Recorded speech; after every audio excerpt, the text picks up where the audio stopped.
And then you talk about a more controlled, level head approach in the form of Alexis McAllister. Now, we all know what type of footballer he is. But when you couple all of that in the base of the midfield, the pivot, when you couple all of what's going on there in the pivot, that's a different approach to what we've come to be used to as Liverpool fans, especially under Jurgen Klopp, who more likely in years gone by to build his team in a more workman-like manner. Except for that year when we peaked 2019 under Klopp with Fabinho and obviously Georgina Wijnaldum. What a footballer he was, by the way. Except for that year when them two was collecting the football and distributing it in midfield and just running things and pulling the strings, we've always had workman like midfield, right? Who would get on the opposition, harass them, chase them around the pitch, win back the ball at a high clip, and just give it to the more creative geniuses to make things happen, like Bobby Firmino and Trent and Salah and Mane and those guys. But no, we're now realizing that these guys in midfield can possess with the very best in the Premier League and can press with the very best, chase games, dictate games, and we're now seeing some creativity coming out of midfield. So I think the midfield, just that measured, controlled approach, is now paying dividends to what we have going for us this season. I really feel like this approach is a sensible one because now Liverpool can able to dictate the pace of the game. Obviously, when we're chasing a game, it's hard to do that because you need to get that clincher or that equalizer. However, when Liverpool go up in games, there's no need to rush and be as open and chase the game and make it into a basketball game. No, I'm seeing a more measured, a more calculated approach. Possession and controlling the game for large parts. That's very crucial to what we have going on so far this season. And I just have to pay homage to the guys in midfield and to Arne Slot for identify the individuals that he has at his disposal and playing to their strengths. The next point from midfield is just the competition that's been brewing all season between Dominic Soboslai and Curtis Jones. Two incredibly talented midfielders, different profiles. Curtis Jones is a possession style footballer, similar to Alexis McAllister, right? But not at the same ilk, not the same seasoned pro who's been there, done that. I mean, Alexis McAllister, I don't need to speak about him. The world knows. He's a World Cup winner, a proven maestro in midfield. Curtis Jones is a youngster coming through the Liverpool academy ranks and growing into a first team player, still learning, still developing. But what he does possess is the ability to retain possession at a very, very high level. And he has been doing a great job this season. I don't think versus Manchester United yesterday was his best game, to be fair. But for large parts of this season, he has improved. He's shown improvement, I should say.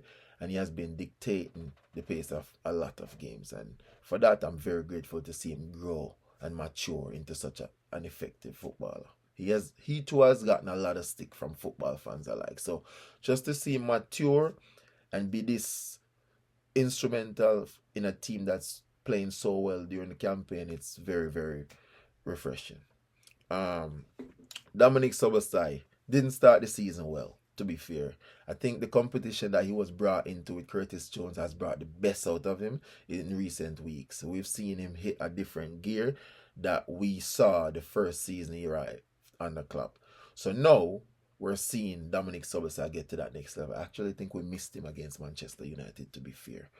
But yeah, so far it's been a great midfield campaign. So I feel like if Liverpool midfield can perform to the level that we did in the first part of the season, we'll be in a great position to do well in the second part of the season.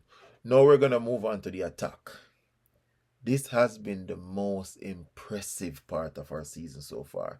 I know a lot of people are going to pay homage and pay most of the respects to Mohamed Salah. And rightfully so. Why not? I mean, the guy's a monster. So far this season in the Premier League, I think he has 18 goals and 14 or 13 assists. That's incredible for a wide player, especially before the new year. That's ridiculous.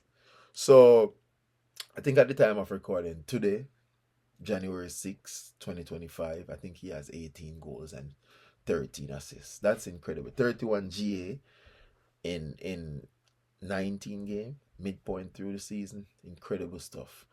But yeah, what we saw was at the beginning, Arnie Slot was having a bit of a headache.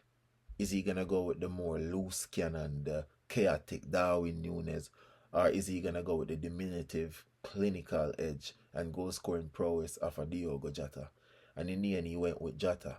That was proven to be a real shrewd move. To be fair, Jota was getting on the end of stuff. Obviously, he's a lot more clinical than Darwin Nunes, but a lot of fans like the passion and the work rate that Darwin Nunes shows in football games, but oftentimes he's been criticized of not putting away chances that he should be putting away. And I think those criticisms are correct. Indeed correct, for sure.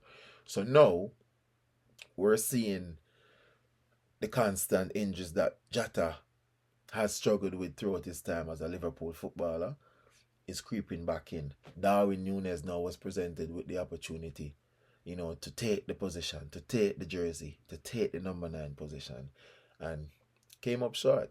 I think he played a total of 10 games while Jota was out and only managed to get on the score sheet once. And it's not as if he wasn't getting chances. He had a boatload of chances. You don't play in a front three alongside Gakpo or Diaz and Salah and you don't get chances. The clinical edge wasn't on display for Darwin Nunes, and that's now something that we as fans are getting used to. And that's no critique, it's just me speaking the facts. And as a football club that's challenging to win the Premier League, we can't afford to any slip up. We need to be putting away our chances. But one intriguing move that I noticed from Slot, of all the competitions that he forced in the squad, the one between Cody Gakpo and Luis Diaz was the one that had me baffled for weeks. I couldn't, for the life of me, figure out what was going on, because there were times when we set up against teams and he would name Gakpo over Diaz, and I was a bit confused because the way Luis Diaz started the season, the Premiership season, he was on fire. Not just the goal scoring. Obviously, he always had bags of potential, loads of potential. The football carrying, the trickery, the pace, the work rate, everything. But when he started adding goals to all of that overall play this season, I thought to myself, well, this has been what Liverpool fans have always, like, it's always the one thing we knock him for. Is he ever going to be a clinical wide man? Mane, we are used to so many clinical wide players over the years. Sadio Mane, Mohamed Salah, Jota when he plays wide. So that's the thing that was missing. But when you see Diaz adding goals to his game, and his overall play has been the same, very effective, very intelligent in possession, and then you see the coach rotate him in and out of the team, you're like, what's going on here? Not knowing that Cody Gakpo has been doing it on the training pitch, but not only that, he's been doing it on the football pitch in games as well.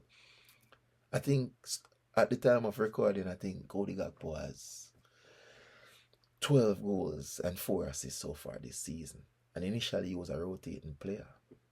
He was coming in as a sub, starting sometimes, but more like a squad player. But the competition between him and Luis Diaz has brought about some fierce competition that now they both played themselves into key starters in the system. I was arguing in the football group with one of my colleagues that we talk football with every day in the football talk WhatsApp group, and I was telling him that you can't criticize Luis Diaz for his output this season. He's been immaculate. You can't compare him to other players and be disrespectful to his level and talk him down as if he's not a top level player because he's rotating with Cody Gakpo. Because Cody Gakpo is also operating on a high level, right? They're both operating at a high level. So you can't knock Luis Diaz for being in rotation with Gakpo. It's not as if Gakpo is not performing. What that rotation and fierce competition has led to is now of 2 incredible footballers in form at the top of their game inserted into a front three next to Mohamed Salah. Right? Salah is in the form of his life. Diaz is in the form of his life. And Gakpo is in club football form of his life. That's a recipe for success. I just hope long may it continues. I am so happy with the tactical tweaks, the tactical flexibility that Arne Slot has brought about to the Liverpool Football Club. In midfield, you could see the possession style football suits all the players that we are rotating, right? It suits the profiles. And then in attack, he has figured out that if Darwin Núñez isn't going to produce, and if Jota is not able to stay fit, we're still able to get the best out of a front three of Salah, Gakpo on the left, Luis Diaz playing the false 9 role. It has been a master stroke from Arne Slot, and I have to continue to give credit where credit is due. I'm really impressed with the start so season. Obviously, I'm not going to get carried away. There's a lot of football left to be played. There's so many tough weeks ahead, some tough fixtures ahead. I just hope that the Reds continue to push forward and to, don't let these little noises coming out of the transfer window and those fans doubting our ability to go all the way and just, these little run-off forms from the teams coming up the table and stuff. We just have to focus on what we have to do as a team and continue to put our best foot forward and continue to improve on the performances so far.